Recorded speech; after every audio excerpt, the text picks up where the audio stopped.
Welcome to this week's episode of Ask Amy. Thanks so much for joining us. Today I want to talk about an issue that seems to impact a lot of people no matter where you live, and that is utility companies, whether it's a cable company, internet company, gas company, electricity. They may be doing digging in your neighborhood, and in a lot of instances, we receive phone calls or emails from people who are upset because these utility companies need access to their homes, their properties, their businesses for whatever reason, whether there's an easement on your property or they just need to get through your yard into somebody else's or to get to some sort of public utility infrastructure. It can create a lot of problems. It can create problems because sometimes they don't put things back the way that they were. If you've got an easement on your property, you've probably been told, maybe you don't want to put a fancy flower bed there with lots of plants that in case a utility has to come onto your property and dig all that up, you could lose that. So utility companies are supposed to put things back the way that they're supposed to. Sometimes they do a good job of this and sometimes they don't. And sometimes, as you may have noticed this, it's very difficult if you live in a subdivision and there's a lot of work going on at one time, maybe several different contractors. And you don't know who's doing what work. We find that a lot of times as well. These huge companies will contract and subcontract with smaller companies.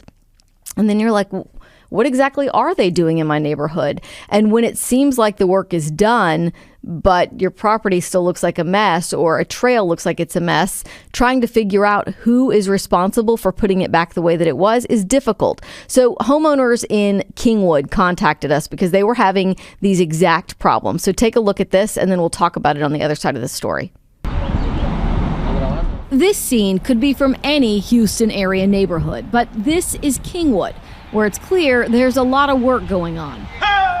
Small flags and spray paint marking underground lines are signs of future work to come. We found multiple utility companies working on several streets here. This is one of many. Petra Ringeisen showed us this mess she says a utility company left along these popular neighborhood trails. With the destruction of the green belts, we lose a lot of the green, we lose trees, all kinds of plants. You have the ruts, and then back there is where the box is just laying on the side. There is cable. So you can't really fix that.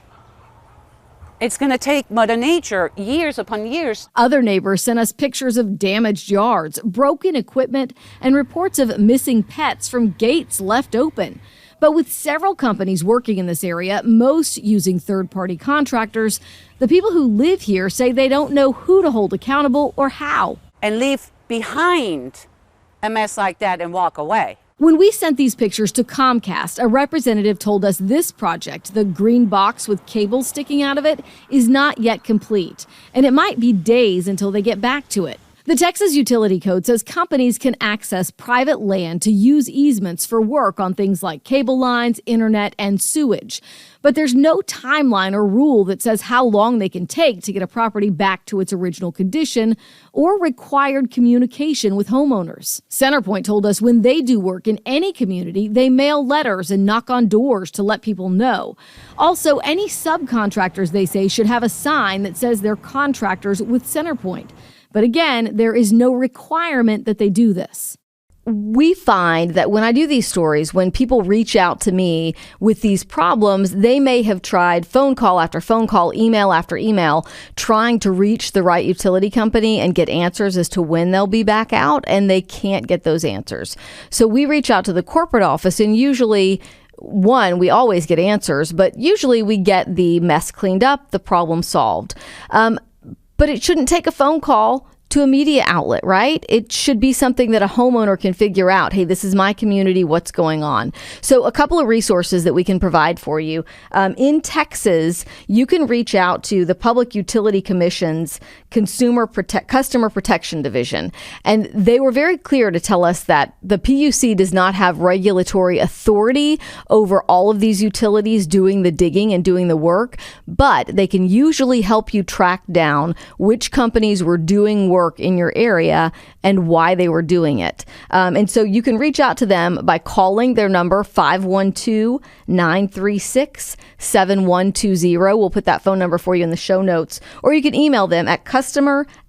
puc.texas.gov. So you could try either emailing or calling. If you're in the city limits of Houston, you can also reach out to the utility complaint line at 832-393-8591 or email utilitycomplaint@houstontx.gov. Again, all that information will be in your show notes. And just so you know, I mean, this is not a new issue. This has been happening over and over and over throughout the years. And what sort of protects or gives these companies the right is the Texas Utility Code. I don't expect you to be able to see that fine print here. But the Utilities Code in the state of Texas basically says that all of these utility companies need access to the infrastructure. And a lot of times that infrastructure is underground in your yard, on your property, in what's called an easement or right-of-ways in neighborhoods and subdivisions. And they need to access those. And because of that, they've got pretty broad authority, the utility companies, to go in and access these places. Yes, sure, they should come and tell you that we're going to be on your property on such and such a day to identify themselves. But there's nothing in that Texas Utility Code that says they have to do that. What it does say they have to do is call 811 anytime they dig. Before they dig, that is a requirement. But you can also do that. When we come back, I want to show you a story that we did several years ago with AT&T digging in people's neighborhoods for fiber. This is still happening. AT&T is still installing fiber lines throughout communities all over the United States. But at the very beginning, it was causing some major problems. And in that story, we were able to identify some responsibilities of the utility doing that digging, and then some things that you and your neighbors can do if you notice it happening in your neighborhood to protect yourself and your property. We'll be right back. Welcome back. On this Ask Amy, we are talking about all things utility and property rights. So when it comes to utility companies coming onto your property, coming into your neighborhood, doing major work, some of these things are nuisance things, like not returning properties the way that they were, leaving cables and wires sort of in debris, a mess all over your yard or in walking trails near your property. But in other instances, it can be far more serious. Several years ago, when AT&T was installing fiber in the Cypress area, we started looking into it because we would receive 2 or 3 or 4 complaints every single week about the problem. We knew there was a major issue. And when we started investigating, this is what we found. Take a look. These are the sounds and signs of progress. AT&T contractors installing fiber lines underground. Letting you know that we're going to be in the backyard today. But AT&T's progress is causing major setbacks for families all over the Houston area. Joy Scala's home in Cypress burned to the ground when contractors hit an underground electric line. Everything you look at when you leave your house in the morning, it was gone. 2 months after the fire, I have not heard from a soul. Not one. Not even like from a representative of a representative. The day after her fire, AT&T contractors hit an electric line in Shelley Moore's yard in Tomball, a fix she was told would cost some $2,000. That would break me. I have no idea where I would come up with that kind of money, but we have to have lights and heat. While she worried, workers kept digging, hitting a gas line 2 days later. You could smell the gas coming. And another one in this same neighborhood 4 days after that. People in my neighborhood are mad at AT&T. On Facebook, homeowners shared the same stories from Sugarland to Pearland, breaking down fences and not replacing them, tearing up yards and cutting gas lines. Contractors are using pneumatic missiles like this to bore through the ground several feet deep. Crews then push this pliable pipe all the way through the tunnel.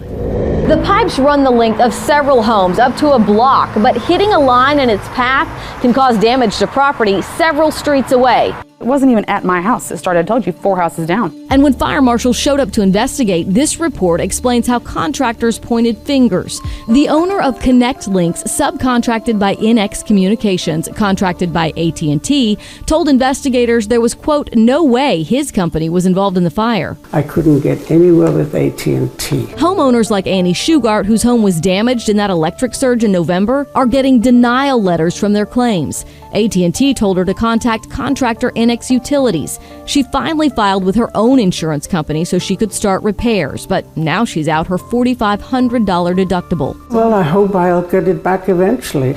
We asked AT&T how many claims it's received and denied stemming from this project. A spokesman declined to answer. Who is ultimately responsible? All of them are responsible. Real estate attorney Nicholas Spencer says everyone from the guy with the shovel to AT&T's top brass bears some responsibility. If they know that this particular subcontractor is, routinely causing fires at people's house or just even nicking the lines themselves, that's a repeated and dangerous situation that AT&T is on notice is happening. They're responsible for that. Homeowners looking to prevent problems before they happen can take advice from victims. I think I would definitely take a day off work and be here when they were in my backyard. If you can't be home, find a neighbor who can help monitor the progress.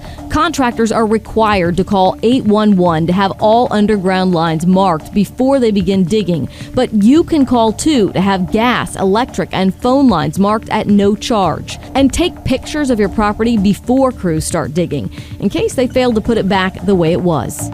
All right, a lot of really good information there about things that you can do, just practical things that you can do along with your neighbors to sort of protect your own property because of the broad authority that these utility companies have. I mean, we do all want faster internet. We do all want, obviously gas service. And we want these utility companies to be able to provide those services. And to do that, a lot of times it means updating infrastructure. We just want them to return our property to the way it was before they got there and maybe not set our homes on fire. So I feel like I maybe, it sounds like I'm picking on AT&T. I went back and looked through a bunch of stories that we've done over the last 3 or 4 years, and it just seems like I've got a lot of AT&T sort of heavy stories. This next one is not one of them because it's not all as serious as your home being home catching fire and destroying your home.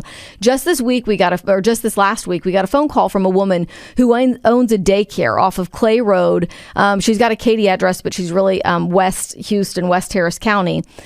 And she had a low-hanging wire across the driveway of her daycare. We can show you some pictures of that and what it looks like. But this wire was hanging down so low that when a food service truck came into the driveway to deliver food, it was a box truck. It got hung up on this wire that was hanging down as it was leaving the driveway.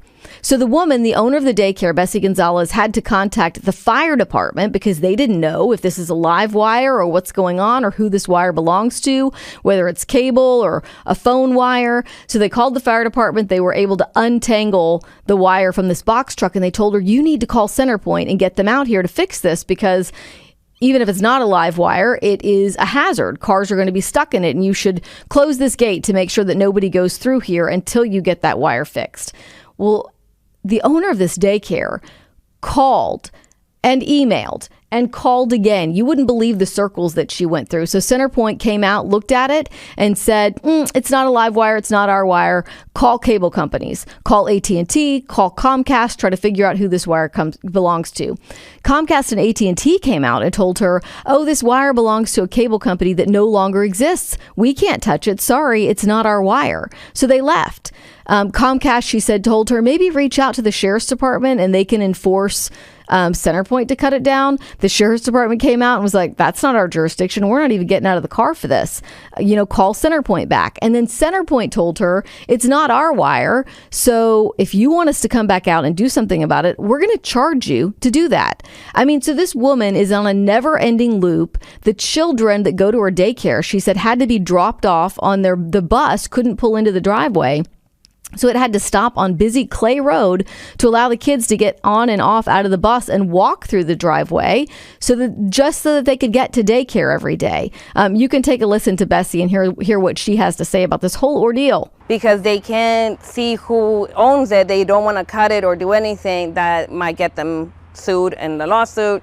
So now we're stuck with no driveway there and a low line there where our buses and our delivery and garbage men can't come in and service the daycare. So I reached out to CenterPoint the same day that Bessie called us. Again, she had tried to resolve this problem on her own for more than a week. CenterPoint sent a crew out that day, and they said, because this is a daycare, we want to make sure that the kids are safe. We'll go out there and we'll remove that wire.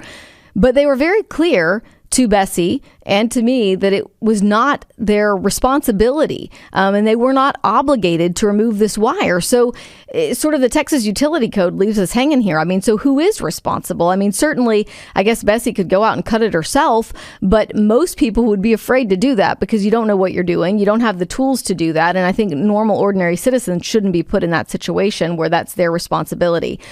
Just to sort of close the loop on this one, that cable belonged to Cablevision. The wire belonged to Cablevision. They went out of business in 2016.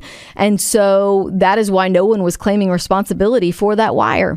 When we come back, we want to show you a few other stories for businesses that are very much in business and sort of had customers questioning, wait a minute, what is going on here? What are my rights? Why aren't they fixing this? Or why is this internet cable company causing harm to my business, my small business? We've got those stories for you when we come back. Stick around.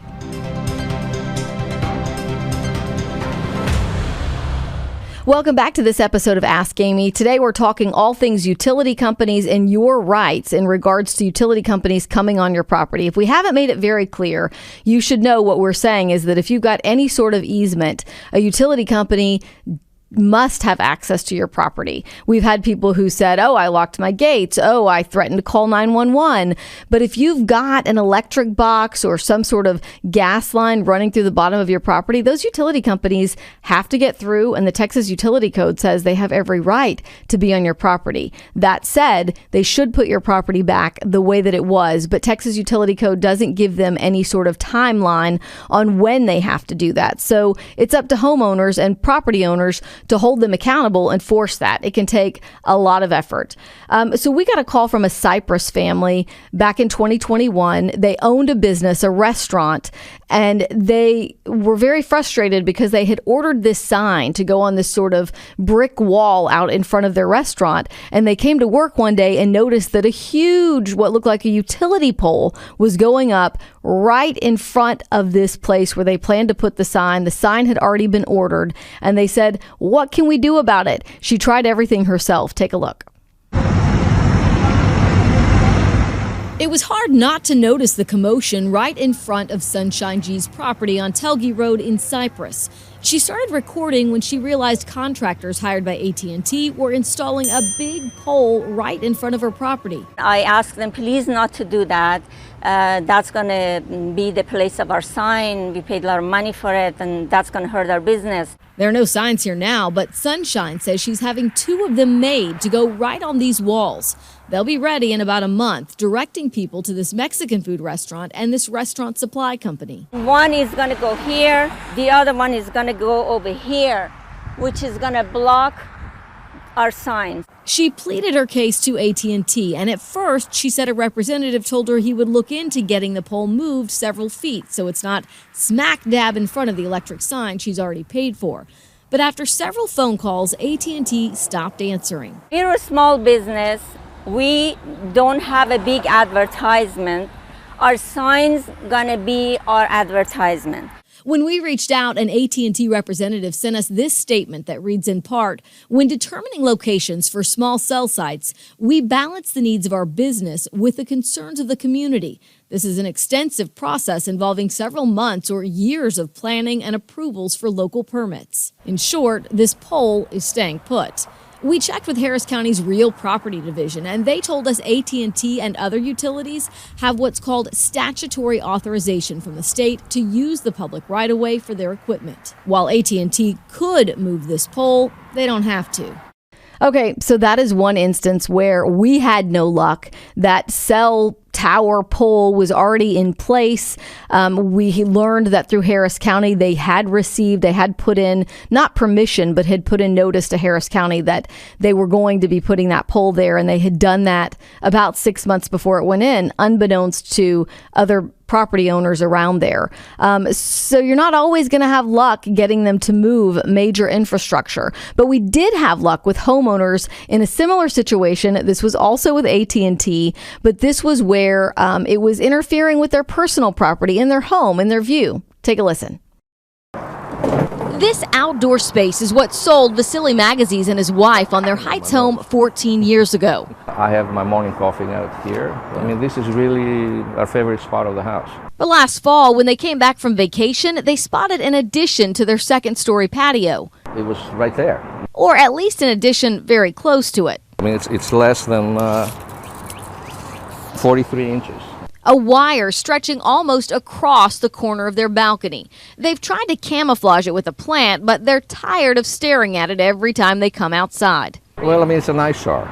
When Magaziz learned AT&T ran the wire when his neighbor signed up for their cable service, he tried repeatedly to contact the company himself. But most of the time, the calls went to recordings. A lot of times they ask for account numbers and such, which I don't have because I'm not their client. He doesn't want to interfere with his neighbor's cable, but thinks this could be an easy fix. I feel that they can raise the cable up higher, and then, then it wouldn't be as much of a problem. And AT&T agreed. We made one phone call and the company had a crew out the very next day moving this cable. Magaziz took these pictures. So in that situation, we had success for that couple, those homeowners. So AT&T came out and moved that line exactly as the homeowner was suggesting. If they could just move it a few feet over this way, then we wouldn't feel like we're basically staring at it every time we're outside on our balcony. Okay, so we're going to put all of the resources that we've mentioned in this episode in the show notes. Don't forget, you can reach out to the Public Utility Commission's Customer Complaint Division or Customer Protection Division. We'll have that email and that phone number there for you. And inside the city limits of Houston, you can contact the Utility Complaint Department. We've got an email and a phone number for you there to reach out to them.